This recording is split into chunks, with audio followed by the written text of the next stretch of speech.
नमस्कार दोस्तों, बिहार में चुनावी दंगल शुरू हो चुका है क्योंकि विधानसभा के एक सीट पर उपचुनाव है। दोस्तों, बिहार के उपचुनाव की चर्चा इस वक्त पूरे देश में हो रही है। राजधानी पटना के बांकीपुर विधानसभा सीट पर हो रहे उपचुनाव में भारतीय जनता पार्टी ने भी अब कैंडिडेट मैदान में उतार दिया है। तेजस्वी यादव ने भी आरजेडी के कैंडिडेट को चुनावी दंगल में भेज दिया है। देश के सबसे बड़े चुनावी रणनीतिकार कहे जाने वाले जनसुराज पार्टी के संस्थापक प्रशांत किशोर भी मैदान में उतर चुके हैं। साथ ही साथ कई और भी कैंडिडेट हैं जो बांकीपुर के दंगल में अब मैदान में हैं, जनता के बीच जा रहे हैं। आज आपको मैं बताने जा रहा हूं कि बांकीपुर के चुनावी दंगल में दिलचस्पी कैसे पूरे देश की बढ़ गई है। दोस्तों, आपको मालूम है बिहार की राजधानी पटना का यह बांकीपुर सीट भारतीय जनता पार्टी के लिए अभेद्य किला माना जाता है। लेकिन इस बार इस किले में भेद, इस किले को ध्वस्त करने के लिए बड़ी रणनीति विपक्ष की भी है, जनसुराज की भी है। लेकिन आपको क्या मालूम है, आपको मालूम है कि यहां की लड़ाई अब सीधे आर पार की हो गई है। दोस्तों, आपको पहले यह बताते हैं कि बांकीपुर सीट के विधायक 2020 में चुनाव जीते नितिन नवीन अब राज्यसभा के एमपी बन चुके हैं, भारतीय जनता पार्टी के राष्ट्रीय अध्यक्ष बन चुके हैं। लिहाजा दोस्तों, बांकीपुर में यह उपचुनाव हो रहा है क्योंकि यह सीट उनके राज्यसभा जाने के बाद खाली हो गया। तो देखिए, बिहार में आज की जो हालात है, सबसे बड़ी बात यह हो रही है कि बीजेपी के अंदर ऑल इज वेल नहीं है। बीजेपी के अंदर कपर फुटबॉल चल रहा है। एनडीए में ऑल इज वेल नहीं है।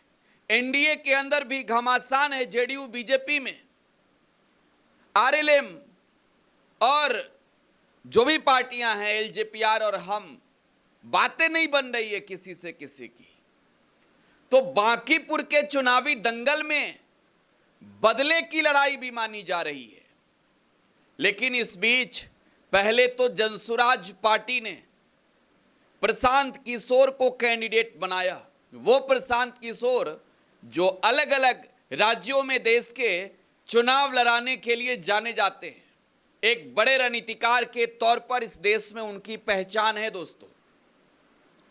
लेकिन तेजस्वी यादव ने तब सबको चौंका दिया जब तेजस्वी यादव ने कहा कि आरजेडी लड़ेगी। आरजेडी ने वहां से कैंडिडेट बनाकर रेखा गुप्ता को मैदान में उतार दिया। वहीं रेखा गुप्ता जो 2025 का चुनाव लड़ी थी।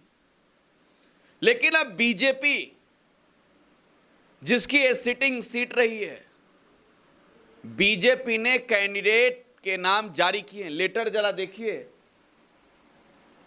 वो लेटर हम आपको दिखा रहे हैं। भारतीय जनता पार्टी ने अभिषेक कुमार को उपचुनाव में टिकट दिया है।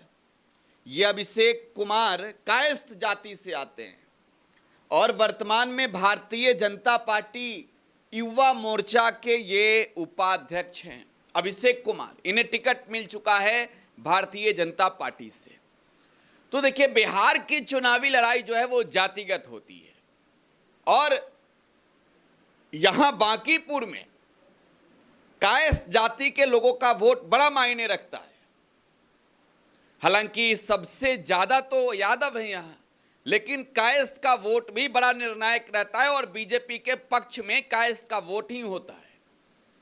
इस बार भी कायस्थ कैंडिडेट, नितिन नवीन भी कायस्थ कैंडिडेट। तो भारतीय जनता पार्टी ने इस बार अगर कैंडिडेट बनाया है अभिषेक कुमार को, तो आप इस बात से समझिए कि कायस्थ वाला गेम तो बीजेपी ने खेल दिया है। लेकिन सबसे बड़ी बात यह है कि अब प्रशांत किशोर जैसे नेता, तेजस्वी यादव की कैंडिडेट रेखा गुप्ता, जातीय तौर पर कैसे वोटों को अपने ओर खींचेंगी। देखिए अभिषेक कुमार जो है वो कायस्थ जाति से आते हैं और बिहार में बीजेपी के वो नेता हैं। दूसरा नाम प्रशांत किशोर ब्राह्मण जाति से आते हैं। तीसरा नाम रेखा गुप्ता वैश्य समुदाय से आती हैं। अगर आप इन तीन चेहरों को देखें तो आप इस बात को समझ लीजिए कि आज की जो राजनीतिक लड़ाई है बांकीपुर में, वो लड़ाई अब बिल्कुल जातीय तौर पर बदली सी होगी। क्योंकि बीजेपी ने अगर अभिषेक कुमार को टिकट दिया, कायस्थ जाति को टिकट दिया, तो एक तौर पर आप कह सकते हैं कि एक लंबे समय से यहां पर जो है नितिन नवीन और उनके परिवार का बोलबाला रहा। लेकिन कैंडिडेट अभिषेक कुमार को भाजपा ने बनाया, तो सबसे बड़ी बात यह है कि अभिषेक कुमार कैंडिडेट तो बन गए, लेकिन जाति अलग नहीं बदली। कैंडिडेट की जो अलग जाति के कैंडिडेट होने चाहिए वो बीजेपी ने नहीं किया। प्रशांत किशोर, देखिए प्रशांत किशोर जो है बता रहे हैं जनता के बीच जाकर कि अरे सुनिए, ये जो बिहार का उपचुनाव है ये है बीजेपी ताकत देने का। बिहार में सत्ता में बीजेपी है, में अपने मत का इस्तेमाल बीजेपी के खिलाफ। कैसे बिहार की भाजपा जो है, देश की सरकार जो है, मोदी जी बिहार की जनता के लिए, ये सही बात है, कोई दो राय नहीं है। बिहार में 2025 के चुनावी नतीजे के बाद बिहार की जो सरकार है वो जनता पर जो चाह रही है वो कर रही है। लेकिन अगर ये का सीट बीजेपी हार जाती है, अगर बीजेपी को यहां जीत नहीं मिलता, तो इस बात आश्वस्त रहिए कि बिहार में तो सरकार जरूर बदल जाएगा। मुख्यमंत्री बीजेपी का ही होगा, लेकिन मुख्यमंत्री जरूर बदलेगा। क्योंकि बिहार में बीजेपी के लिए इस बात के लिए भी ये नाक है, क्योंकि ये सीट इस वजह से खाली हुई क्योंकि भाजपा का राष्ट्रीय अध्यक्ष इस सीट से चुनाव जीते, वो राज्यसभा गए। आरजेडी भी आश्वस्त है जीत को लेकर। प्रशांत किशोर के कुछ क्लिप वायरल हो रहे हैं, मैं वो जरा सुनवाता हूं आपको। मैं आपको 3 कारण बताऊंगा कि क्यों आपको भाजपा के खिलाफ वोट करना चाहिए। पहला कारण यह है कि आप चाहे राजद के वोटर रहे हो या भाजपा के, यहां बैठा हुआ हर व्यक्ति और आपसे जुड़ा हुआ हर व्यक्ति, मैं ये दावे के साथ कह सकता हूं कि शायद ही कोई ऐसा व्यक्ति होगा जो सम्राट चौधरी को यहां बिहार में नेतृत्व करते हुए मुख्यमंत्री के तौर पर देखना चाहता है। ज्यादातर लोग सम्राट चौधरी जैसे व्यक्ति के चाल चरित्र चेहरा की वजह से ये चाहते हैं कि भाई ये आदमी यहां से हटना चाहिए। तो मैं आपको पहला कारण ये बता रहा हूं कि आपने वोट दिया भाजपा को, एनडीए को, उनके पक्ष में दिया या विपक्ष में दिया। सम्राट चौधरी बन गए हैं, अब आप कह रहे भैया क्या करें, 4 वर्ष कोई उपाय नहीं है। मोदी जी ने बना दिया, अमित शाह ने बना दिया, तो मोदी जी और अमित शाह आपसे सलाह करने नहीं आएंगे, आपसे फोन पर बात करने नहीं आएंगे। लेकिन आपके पास बांकीपुर के उपचुनाव में एक बहुत बड़ा हथियार है। अगर आप यहां भाजपा के खिलाफ वोट देते हैं, उनके खिलाफ ईवीएम पर बटन दबाते हैं, तो यहां से लेकर दिल्ली तक भाजपा के नेतृत्व को यह पता चलेगा कि भाई जिस व्यक्ति को हम लोगों ने मुख्यमंत्री बनाया है, उसका जो चेहरा है, उसकी जो नीति है, उसका जो कार्यक्रम है, उसका जो काम करने का तरीका है, वो बिहार के लोगों को स्वीकार्य नहीं है और इनके हटने का रास्ता खुल जाएगा। तो अगर आप सम्राट चौधरी को हटाना चाहते हैं नेतृत्व से, तो आप दबाकर भाजपा के खिलाफ वोट दीजिए। दूसरा कारण यह है कि अगर आप भाजपा वालों को भी लग रहा है कि हमको कोई हरा ही नहीं सकता, इनको अहंकार बहुत हो गया है।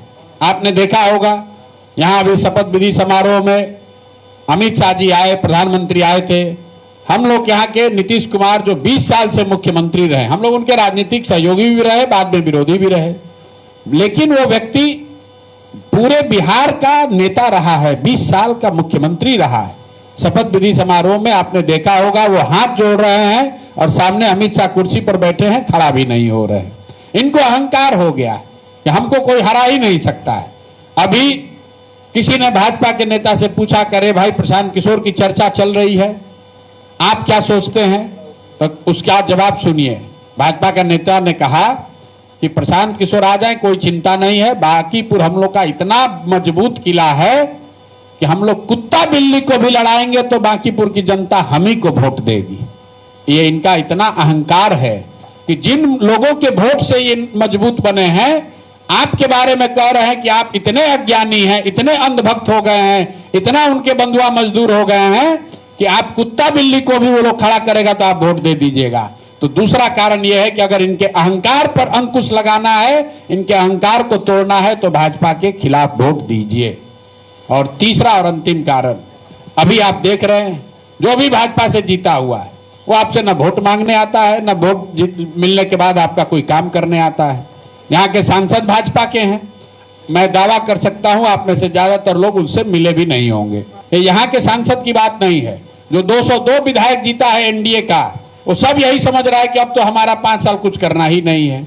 तो मेरे भाई, आप इस बार जब भाजपा के खिलाफ वोट देंगे तो पूरे 202 विधायक जो अभी सत्ता में हैं, जो यहाँ पर सांसद जीत कर गए हैं, जो मंत्री बने हैं, सबके मन में थोड़ा ही सही ये डर पैदा होगा कि बिहार की जनता जाति धर्म से ऊपर उठकर उनको हरा भी सकती है। तो आपके एक वोट से पूरी व्यवस्था थोड़ा ही सही लेकिन उनकी जवाबदेही थोड़ी जनता के प्रति बढ़ेगी। तो मेरे भाई, ये सीधा 3 कारण है। अगर आप सम्राट चौधरी को नेतृत्व के, बिहार के मुख्यमंत्री के पद से हटाने का रास्ता खोलना चाहते हैं, तो चाहे आप राजद के कार्यकर्ता हैं या भाजपा के, आप पूरी तरीके से भाजपा को हराने में कंधा लगाइए। मैं आपको दावे के साथ कह रहा हूं, साल भर के अंदर अंदर इनको कुर्सी खाली करनी पड़ेगी। तो ये प्रशांत किशोर हैं जो खुद चुनाव लड़ रहे हैं बांकीपुर विधानसभा सीट से। देखिए, बड़ी बात यह है कि राष्ट्रीय जनता दल ने जो कैंडिडेट दिया है, रेखा गुप्ता को जो कैंडिडेट बनाया है, वैसे के साथ साथ जो यादव वोट है, जो मुस्लिम वोट बैंक है, इस पर सबसे बड़ी नजर है आरजेडी की। लेकिन इससे भी बड़ी बात यह है कि इनकम्बेंसी बिहार की सरकार के खिलाफ जो आज की तारीख में बिहार की जनता के बीच है, आरजेडी सीधे इस चुनाव में इसको मुद्दा बनाकर सरकार के खिलाफ माहौल बनाने की अब अगली रणनीति पर है। और देखिए, इसका बड़ा फायदा आरजेडी को जो है इस चुनाव में हो सकता है। सम्राट के खिलाफ जो नाराजगी है, इसका बड़ा नुकसान बीजेपी को सहना पड़ सकता है। तो बिहार की चुनावी दंगल में अब कैंडिडेट चुके हैं, साथ रणनीतियां बन रही है। बिहार में भले ही सरकार तो नहीं बदलेगी, लेकिन बड़ी बात यह कि इस एक सीट के चुनावी लड़ाई से बीजेपी की सरकार पर असर जरूर पड़ेगा। आप क्या सोचते हैं? अपनी प्रतिक्रिया कमेंट बॉक्स में छोड़े जाइएगा। फिलहाल आप टुडे बिहार न्यूज के साथ बने रहें। धन्यवाद।